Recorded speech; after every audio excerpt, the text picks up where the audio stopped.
Miss जू अंदर आती है और कीजून को बेड पर पटक देती है और जाने लगती है। तब मिस पार्क बोलती है, आप कॉफ़ी लेना चाहेंगी?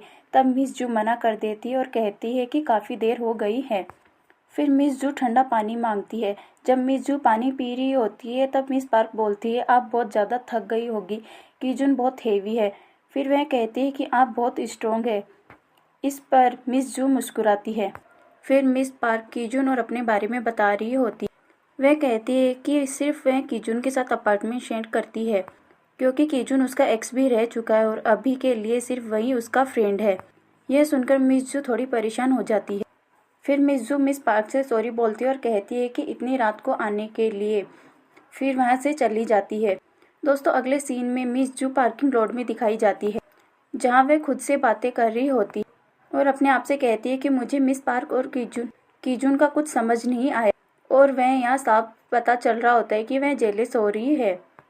दोस्तों, अगले दिन मिस पार्क कीजून के साथ ऑफिस आती है और कीजून पूछता है कि कल रात क्या हुआ था, तो वह उसे झूठ बोल देती है कि कल रात मैं खुद घर आया था। जब वह दोनों लिफ्ट के पास जा रहे होते हैं, जैसे ही लिफ्ट का दरवाज़ा खुलता है मिस जू अंदर होती है। फिर कीजून मिस जू को देखकर गुड मॉर्निंग बोलता है। मिस जू भी हेलो बोलती है। फिर वह तीनों लिफ्ट में होते हैं। लिफ्ट का दरवाज़ा बंद हो जाता है। लिफ्ट में कीजून मिस जू से पूछता है कि क्या वह कल रात सेफ घर पहुंच गई थी। फिर कीजून मिस पार्क को डिनर पार्टी के लिए बताता है। फिर हम देखते हैं कि मिस पार्क कीजून का शर्ट ठीक करने लगती है, जिसे मिस जू थोड़ी जेलस फील करती है और जैसे ही लिफ्ट का दरवाज़ा खुलता है वहाँ से चली जाती है। फिर कीजून मिस पार्क पर गुस्सा करता और कहता है कि यह सब क्या है। फिर वह भी मिस जू के पीछे पीछे चला जाता है। कीजून को पता था कि कल रात मिस जू ने बहुत ज़्यादा ड्रिंक की थी, तो वह उसकी केयर करने लगता है और उसे हाफ डे लेने की बात करता है। पर मिस जू उसे गुस्से में मना कर देती है और कहती है कि इतनी सी छोटी सी बात के लिए मुझे परेशान मत करो, मैं कोई हाफ डे नहीं ले रही। जिसके बाद हम देखते हैं कि हेमू कंपनी में एक सुपर मॉडल को, जिसका नाम पीके होता है, और वह जल्दी से अपना शूट ख़त्म करके अपनी गर्लफ्रेंड से मिलने के लिए जा रहा होता है और वे दोनों कार से घर जा रहे होते हैं, एक दूसरे के क्लोज होते हैं। लेकिन तभी सिग्नल पर एक कार से कोई उनकी फ़ोटो क्लिक कर लेता है और उस कार को चेस करने के चक्कर में पीके किसी और की कार को हिट कर देता है, जिस वजह से थोड़ी ही देर में यह न्यूज़ हर जगह वायरल हो जाती है और उसे इस वजह से काफ़ी ज़्यादा बैकलैश मिलता है। इस वजह से उसके सारे कॉन्ट्रैक्ट्स भी उसके हाथ से निकल जाते हैं। अगले दिन जब ऑडिट टीम में यह बात पहुंचती है तो वह लोग भी डिस्कस करने लग जाते हैं कि अब पीके कंपनी में रहेगा या फिर नहीं, क्योंकि वह एक बहुत ही फेमस मॉडल होता है और वह सब लोग भी पीके के फैन होते हैं। यह सब कीजून भी सुन रहा होता है। तभी उसे जीहा का मैसेज आता है, जो कि उसे वेडिंग इनविटेशन देने के लिए आई थी और कीजून उसे भी पीके के केस के बारे में पूछता है। शायद उसे कंपनी से निकाल दिया जाएगा, पर जिया उसे बताती कि वह लोग पीके को कंपनी से नहीं निकाल सकते क्योंकि कोई स्ट्रॉन्ग पर्सनैलिटी है जो कि उसे सीक्रेटली प्रोटेक्ट कर रही होती है। फिर कीजून मिस जू के पास जाता है, जहां मिस जू उसे 5 साल के बारे में बता रही होती है, उन सबको चेक करने के लिए कहती है। फिर कीजून सभी कॉन्ट्रैक्ट्स को चेक करता है। दूसरी तरफ हम जियोल को देखते हैं। वो अपनी वाइफ को एक बिजनेस डिनर में लेके जाना चाहता था, पर उसकी वाइफ काफ़ी ज़्यादा एल्कोहल एडिक्ट होती है, इसलिए वह जियोल से आर्गुमेंट करने लगती है और गुस्से में उसके ऊपर बोतल फेंक देती है, जिसे उठाते वक्त जियोल के हाथ में कट लग जाता है। इधर जिहाई अपनी शादी की वजह से ऑफिस में जल्दी निकल रही थी, तो वह अपनी एक कलीग को भी साथ चलने के लिए कहती है क्योंकि उस कलीग के बच्चे और उसके हस्बैंड हमेशा पिक करने के लिए आते थे। पर वह कलीग उसे मना कर देती है और कहती है कि आज उसे ओवरटाइम करना है। लेकिन जिहाई के जाते ही उसे पीके का कॉल आता है और वह उसे मिलने चली जाती है क्योंकि वही उसकी गर्लफ्रेंड थी। जिसके बाद हम देखते हैं कि कीजून आज ऑफिस में ही ओवरटाइम कर रहा था, तो मिस पार्क उसे मिलने के लिए जाती है और पूछती है कि क्या वह आज घर लेट आएगा। इस पर कीजून उससे कंपनी के बारे में बात करने से मना कर देता है क्योंकि यह रूल खुद पार्क ने ही बनाया था। पर यहाँ पर वह उसे बता देती है कि मिस जू को पता लग चुका है कि वह दोनों साथ रहते हैं, क्योंकि मिस जू ही कल उससे रात को घर छोड़ने आई थी। यह सुनकर कीजून परेशान हो जाता है क्योंकि वह जानता था कि मिस जू उसके बारे में क्या सोच रही होगी। फिर हम देखते हैं कि मिस जू कीजून की हेल्प करने के लिए ऑफिस आती है और कीजून खुद ही उसे बताने लगता है कि वह सिर्फ मिस पार्क के साथ अपार्टमेंट शेयर करता है और वह फ्रेंड से ज़्यादा कुछ भी नहीं है। इस पर मिस जू उसे कहती है कि उसे कीजून की पर्सनल लाइफ जानने में कोई भी इंटरेस्ट नहीं है। तो सुनकर कीजून थोड़ा सा हर्ट हो जाता है और वह मिस जू से पूछ लेता है कि अगर मिस जू को उसकी पर्सनल लाइफ में कोई इंटरेस्ट नहीं है तो वह उसके वर्क प्लेस की एक इन्फॉर्मेशन जानना चाहता है कि मिस जू कंपनी में किसी को डेट तो नहीं कर रही। यह बात सुनकर वह एक बार के लिए नर्वस हो जाती है, लेकिन उसे कुछ भी नहीं बताती है। जिसके बाद उन्हें एक क्लू मिलता है और वह पीके का होता है, जिससे बहुत आसानी से कंपनी का फ्रेम मॉडल बनाने के लिए अप्रोच कर दिया गया था और वह काफ़ी हाई अमाउंट फीस कंपनी से ले रहा था। कुछ ही टाइम पहले जापान के एक एक्सपेंसिव रिसोर्ट में रुका था, यानी कि कोई तो उसे फाइनेंशियली सपोर्ट कर रहा था, वह भी कंपनी से ही है। सभी कंपनी क्रेडिट्स चेक करने पर मिस जू को जीवन के बारे में पता चलता है, जो कि जिहाई की कलीग थी और पीके की गर्लफ्रेंड भी। जीवन असल में पीके को मैसेज कर रही थी और जिस एक्सपेंसिव रिसोर्ट में वह रुका था उसी दिन जीवन भी वहाँ पर थी। इसलिए अब मिस जू और कीजून जीवन से इंटेरोगेट करते हैं। पहले तो वह कहती है कि वह अपनी फैमिली के साथ उस रिसोर्ट में गई थी, लेकिन मिस जू उसके अगेंस्ट सारे एविडेंस दिखा देती है कि उसके जीवन के हस्बैंड से क्रॉस चेक कर लिया है कि वह ट्रिप पर नहीं गया था और वह जीवन का फ़ोन भी चेक करने वाली थी, जिस वजह से वह अपने अगेंस्ट इतने एविडेंस देखकर जीवन एक्सेप्ट कर लेती है कि वह पीके को डेट कर रही है। जिसके बाद मिस जू और कीजून उस पर नज़र रखते हैं, लेकिन वह देखते हैं कि जीवन अपनी फैमिली के साथ बहुत ही बिजी रहती है, तो वह किसी को डेट कैसे कर सकती है। अगले दिन ऑफिस में भी यह बात फैल जाती है और जब ओडे टीम 3 इस बारे में बात कर रहे थे तो मिस यूनन थोड़ी सी गुस्सा हो जाती है और वहाँ से उठकर चली जाती है, क्योंकि वह भी असल में पीके की फ़ैन थी। जहाँ वह सीधे कीजून और मिस जू से जाकर बात करती है और बताती है कि पीके जीवन जैसी लेडी को डेट नहीं कर सकता, क्योंकि उससे पहले उसकी बहुत सारी एक्ट्रेस और मॉडल को डेट किया था, तो वह एक मैरिड वुमेन को डेट क्यों करेगा। जहाँ वह मिस जू को पीके के एक फ़ैन ग्रुप के बारे में भी बताती है कि शायद वहाँ से उन्हें एक्सीडेंट वाली रात के कुछ एविडेंस मिल जाए। आखिर उस रात पीके के साथ कौन था, क्योंकि अब तक यह रिवील नहीं हुआ था।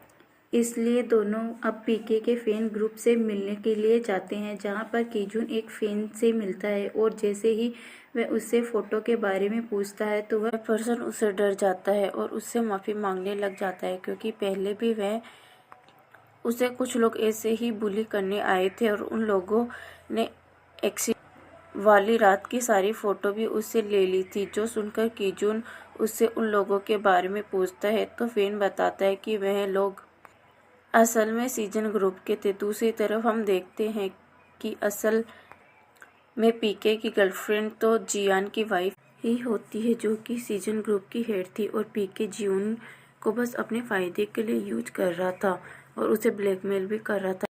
अगले दिन भी हम देखते हैं कि जीवन अपने बच्चों के साथ प्लेग्राउंड में होती है, तो मिस जू भी वहाँ पर आ जाती है। वो जीवन के बच्चों के साथ कुछ देर टाइम स्पेंड करती है और उसके बाद वह उससे बात करती है।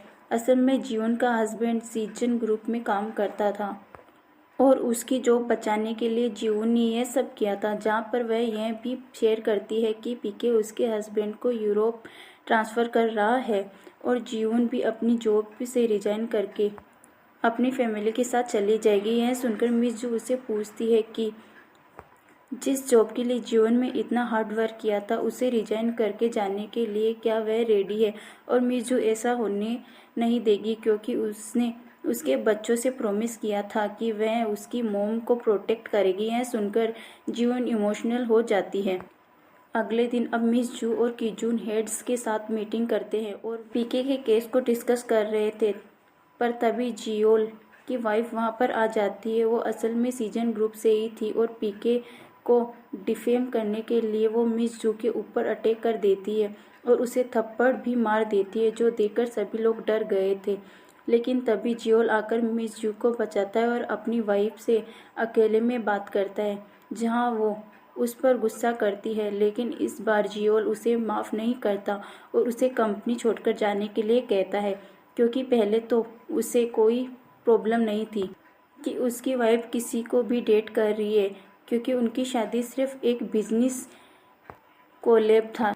लेकिन अब उसकी वाइफ ने कंपनी में आकर इतना बड़ा सीन क्रिएट किया था और उसकी कंपनी की इमेज खराब की थी, इसलिए वह उससे कोई बात नहीं करता है और चले जाने को कहता है।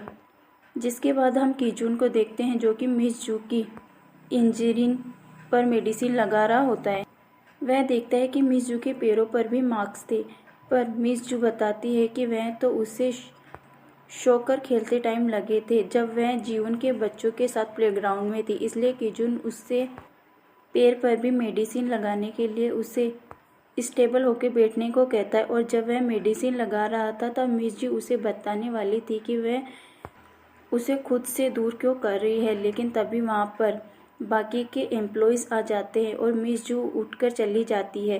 कीजून भी उनके पीछे जाता है, पर मिस जू मिस्टर यूल के साथ चली जाती है। फिर सेक्रेटरी पार्क कीजून से एक रिपोर्ट साइन करवानी आती है और रिपोर्ट के अकॉर्डिंग आज मीटिंग में कुछ भी नहीं हुआ था, जो साइन करने से कीजून मना कर देता है, क्योंकि मिस जू के साथ जो भी फेयर जस्टिस होना चाहिए था। पर पार्क कीजून को समझाती है कि उसे साइन करना ही होगा, क्योंकि इस बार मैटर चेयरमैन के बेटे की वाइफ का है। तब कीजून पार्क को बताता है कि वह जानता है कि पार्क जियोल को पसंद करती है।